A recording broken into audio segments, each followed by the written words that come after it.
But if you look right there on the side, it is actually stamped Weber on this one. And then right up here, you got the Weber W, and it also is stamped Weber again. So on the clones, they will have a sticker right there, like a red and white sticker, and a red and white sticker right there.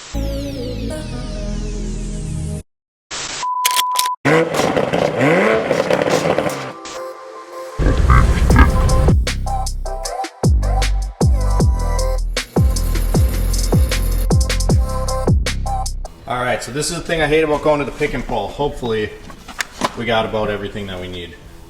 Today's video, you guys, what's on the agenda? We just showed you the grab bag, go to the pick and pull. One thing I hate about going to the pick and pull is you always forget a tool that you think you need. You try to get, you know, as much universal stuff as you can. Pliers, crescent wrenches, stuff like that. And inevitably, you always have something missing that you need. We're going there to look for Mazda parts. They have two 90 series 4Runners there. The B2000, we got a bunch of parts we're gonna talk about when we get back. Brand new in the box for the Weber carb swap. We talked a couple videos ago, the thing needs a grill, it needs a bumper. So we're gonna go to the pick and pull and see if either one of these 90s 4Runners has a bumper assembly that's worth saving. The good thing is, we forget a tool or something at my pick and pull, you pay $5, it's good for the day. So we can run back here, it's only like 2 miles away, get what we need and go back. I don't even know if the bumpers are gonna be in good shape, so let's see. This thing needs a wash. Real bad. This will have to get its own video. It doesn't really make sense right now. You can see why we're after a bumper. But anyway, the Acura, guys, look at how stupid clean this thing is.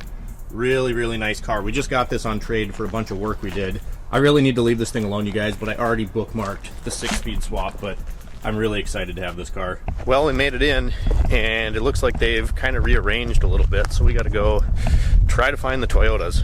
Used to be right here, and I don't see any. Got a lot of stuff over here, though. There's one of them right there that was listed. What are the chances the front bumper's on it? Oh, it's got one. Please don't be smashed up. Please. Ah, it's rusty. Dang it, it's rusted and it's missing the valence. Right there, we do not want that rust hole, and that's a shame. Missing the valence and the lights. That would have worked too. But, on to the next one. Watch where you step. There's stuff everywhere. Guys, I found it. Way over there, and it has a bumper. Looks a little banged up, but let's go take a look. Damn it, man, that's not gonna work. That thing is way too far gone, but I could take these corner lights, because our other option is to get a bumper aftermarket one on eBay, Amazon, something like that, and they never come with those, so maybe we'll take those guys. So obviously you can see on this bumper, this isn't gonna work. This thing is way too banged up, so I was gonna take these corner lights out, because at least we could use those, but if you look really closely in there, don't know if you're going to be able to see it, but the screw hole is actually, the lens is busted in that hole, so none of this is going to work. We wasted $5. I might take a look around on the website. These were the only two 4Runners in here, but I might take one more peek and just see if there's something that, you know, wasn't listed on the site yet. Kind of a pain, man. Come to the boneyard and strike out, but I've got lots of deals in here before, so can't really complain too much for $5. Problem is, a lot of the Toyotas don't end up in the junkyard. Got lots of Chryslers, Fords, GMs. Toyotas don't end up here. Few and far between that you find any, so yeah, that's kind of a pain. Now we gotta lug our big heavy tool bag back up to the front.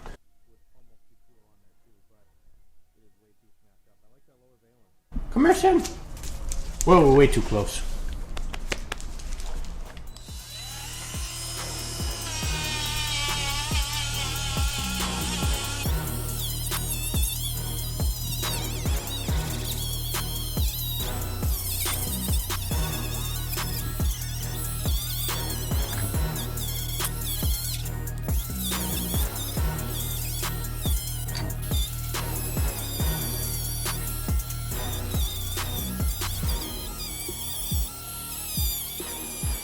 Seeing where we're at. Not perfect, but definitely getting there. So yes, we did in fact strike out at the junkyard. Weren't able to find that 4Runner bumper. I might be able to find a used one on eBay, something like that. All of this Mazda stuff has gotten crazy expensive. And I know everything's gotten expensive, but to put it in perspective, I used to be able to go online, buy a grill. Chrome ones were abundant, but you could go online and buy a grill for like 75 bucks shipped. Nowadays, I was just browsing a little bit last night, albeit I didn't look super hard, but an aftermarket Chinesium grill was like between $280 and $340. And it's just like, when did that happen? I mean, it's been a while since I bought one, but $340 for a grill? Give me a break. So yeah, all the parts are getting harder to find and they're getting more expensive, but we're gonna go take a look at the parts that we did get. Again, spent a bunch of money, but we got a genuine Weber carburetor from Pierce Manifolds, and then we also picked up a pace setter style header. We talked about not being able to find the pace setter anymore, but we were able to pick up kind of the same idea from eBay, stainless steel, Chinesium, but it should work just fine. So here in the first box is our header. So this is the collector pipe. Get this out of here one-handed for you. There it is. So this guy right here clamps onto the bottom of your header, and then there's a plug right there for your O2 sensor. So take that for what you will. But then you can see a nice flange on there. Welds actually look pretty decent. I wish they would weld both sides, but they don't. Again, eBay. But it does look pretty good. Nice thick flange. We'll set that guy aside. That's customer parts. Oh, this one-handed. I might have to set you down.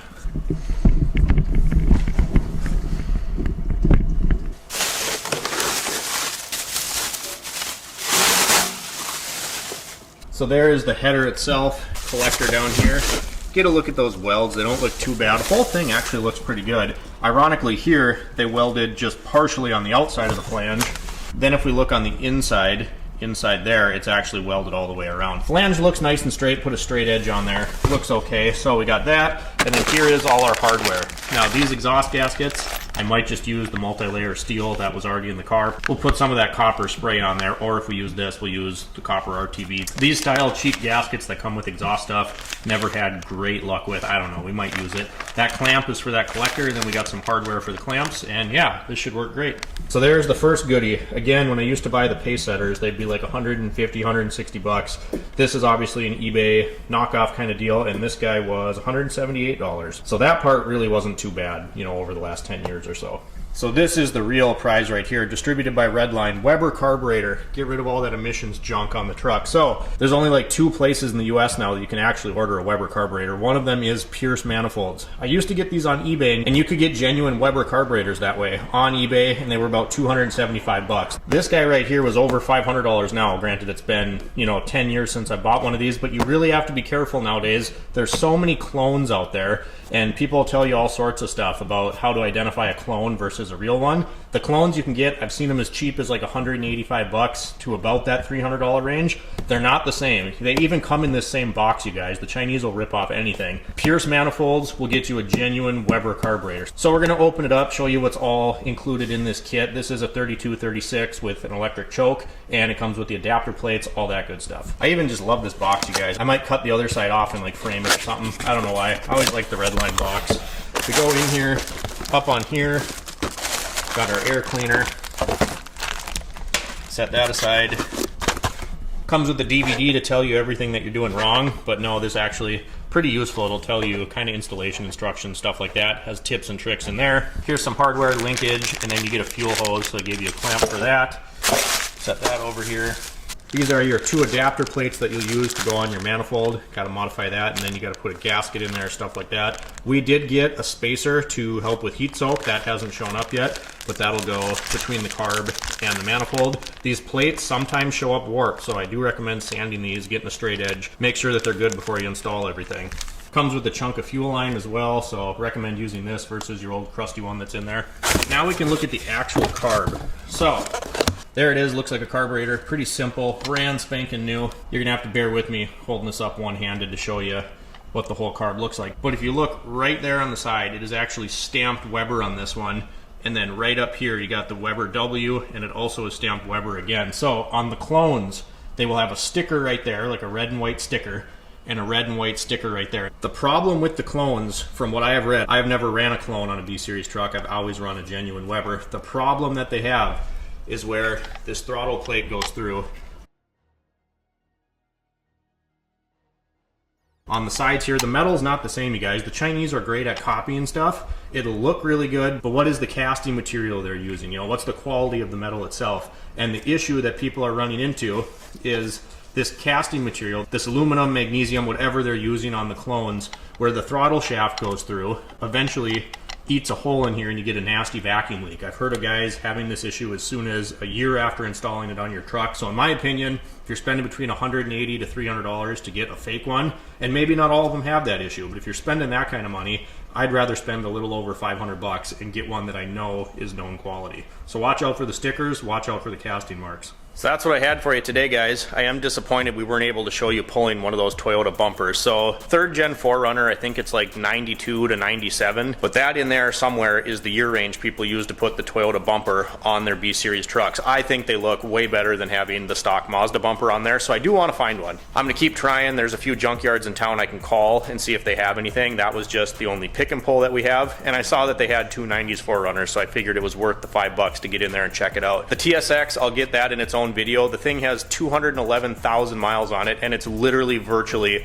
almost like in brand new condition. It was my uncle's vehicle. He bought it brand new when I was a kid, just like that Tahoe we worked on, and that was kind of the deal. I worked on his Tacoma and his Tahoe, and he traded me the Acura in exchange for the parts and labor on the Tahoe and the Tacoma. So I'm excited about that car. We'll probably get it in, check it out, and clean it up a little bit, just go through it, detail it. He took immaculate care of that vehicle, so I want to keep it in a similar condition. Keep watching for more Mazda content, you guys. We're going to hopefully have that carb swapped onto the truck within the next week or two. I'll keep you posted on that, and obviously we will be making a video getting that Weber swap done. So if you guys enjoyed today's video, don't forget to drop a comment down below, like and subscribe if you've not already, and as always, thanks for watching. We'll see you next time.